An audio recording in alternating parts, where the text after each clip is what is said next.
ममता बनर्जी एक नहीं लगातार 3 बार राज्य की मुख्यमंत्री चुनी गई और अब जब पश्चिम बंगाल एक बार फिर विधानसभा चुनाव की दहलीज पर खड़ा है, ममता बनर्जी चौथी बार तृणमूल कांग्रेस का चेहरा बनकर चुनावी मैदान में उतर चुकी हैं। ऐसे में ममता अगर अपनी पार्टी को फिर से जीत दिलाती हैं तो वे पश्चिम बंगाल की पहली ऐसी मुख्यमंत्री बन सकती हैं जिन्होंने लगातार 4 बार विधानसभा चुनाव जीतकर इतिहास बनाया हो। नमस्कार, आप देख रहे हैं सी न्यूज भारत और मैं हूं ऋषभ सक्सेना। पश्चिम बंगाल का चुनाव समय के साथ और भी दिलचस्प होता नजर आ रहा है। आपको बता दें, पश्चिम बंगाल की राजनीति एक बार फिर गर्मा चुकी है। चुनावी रणभूमि तैयार है और इस बार भी केंद्र में है ममता बनर्जी। लगातार 3 बार मुख्यमंत्री बन चुकी ममता अब चौथी बार सत्ता में वापसी की कोशिश कर रही हैं। अगर वह इस बार भी जीत हासिल करती हैं तो वह राज्य के इतिहास में लगातार 4 बार मुख्यमंत्री बनने वाली पहली नेता बन जाएंगी।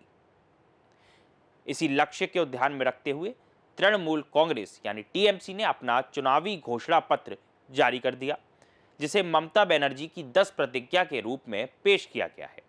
यह घोषणा पत्र सिर्फ एक राजनीतिक दस्तावेज नहीं, बल्कि हर वर्ग को साधने की रणनीतिक कोशिश भी माना जा रहा है। अब आपको विस्तार से बताएंगे कि आखिरकार ये 10 प्रतिज्ञा क्या हैं। ममता बनर्जी की वो क्या 10 प्रतिज्ञा हैं जिसको बंगाल के चुनाव में बहुत अहम माना जा रहा है। सबसे पहले बात करें तो गरीब और मध्यम वर्ग की ममता बनर्जी सरकार ने सीधे तौर पर आर्थिक राहत देने का वादा किया है। योजनाओं के तहत महिलाओं, किसानों और बुजुर्गों को वित्तीय सहायता बढ़ाने की बात कही गई है। ये साफ संकेत है कि तृणमूल कांग्रेस अपने पारंपरिक वोट बैंक को और मजबूत करना चाहती है। वहीं महिलाओं के लिए लक्ष्मी भंडार जैसी योजनाओं का विस्तार इस घोषणा पत्र का अहम हिस्सा है। ममता बनर्जी पहले से ही महिलाओं के बीच मजबूत पकड़ रखती हैं और इस बार भी उन्होंने इस वर्ग को साधने में कोई कसर नहीं छोड़ी है।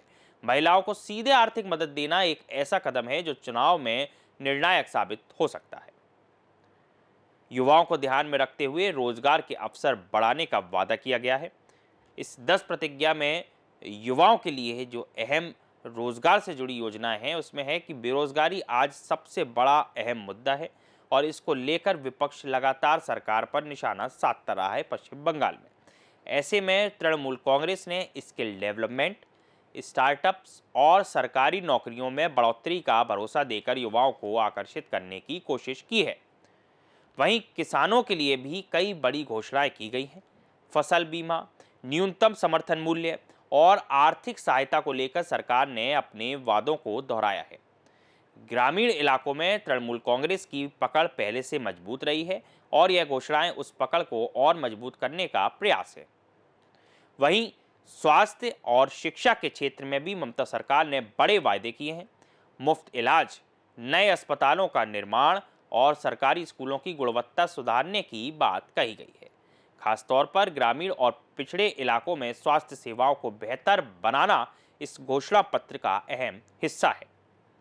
इसके अलावा अल्पसंख्यक यानी कि वो समाज जहां ममता बनर्जी की सबसे ज़्यादा पकड़ मानी जाती है, अल्पसंख्यक समुदाय को लेकर भी तृणमूल कांग्रेस ने विशेष योजनाओं का जिक्र किया है। छात्रवृत्ति, शिक्षा और रोजगार के अवसरों को बढ़ाने की बात कहकर इस वर्ग को भी साधने की कोशिश की गई है। यह टीएमसी की पारंपरिक रणनीति का हिस्सा रहा है जो उसे लगातार चुनावी सफलता दिलाता आया है। वहीं आपको बता दें, इंफ्रास्ट्रक्चर और विकास के मोर्चे पर भी सरकार ने कई अहम वादे किए हैं। सड़कों, बिजली, पानी और शहरी विकास को लेकर नई योजनाओं की घोषणा की गई है। कोलकाता समेत बड़े शहरों में आधुनिक सुविधाएं बढ़ाने और ग्रामीण क्षेत्रों को जोड़ने पर जोर दिया गया है। वहीं राजनीतिक विशेषज्ञों का मानना है कि यह घोषणा पत्र एक संतुलित रणनीति का उदाहरण है जिसमें हर वर्ग को ध्यान में रखा गया है। ममता बनर्जी ने अपने अनुभव और राजनीतिक समझ का इस्तेमाल करते हुए एक ऐसा प्लान तैयार किया है जो चुनावी गणित को उनके पक्ष में मोड़ सकता है। हालांकि विपक्ष इस घोषणा पत्र को वादों का पुलिंदा बता रहा है। आपको बता दें, भारतीय जनता पार्टी के बड़े बड़े नेता शुभेंदु अधिकारी, उन्होंने स्पष्ट कहा कि ये घोषणा पत्र वादों का पुलिंदा है। उन्होंने बताया और सवाल उठा रहे कि पिछले वादों का क्या हुआ।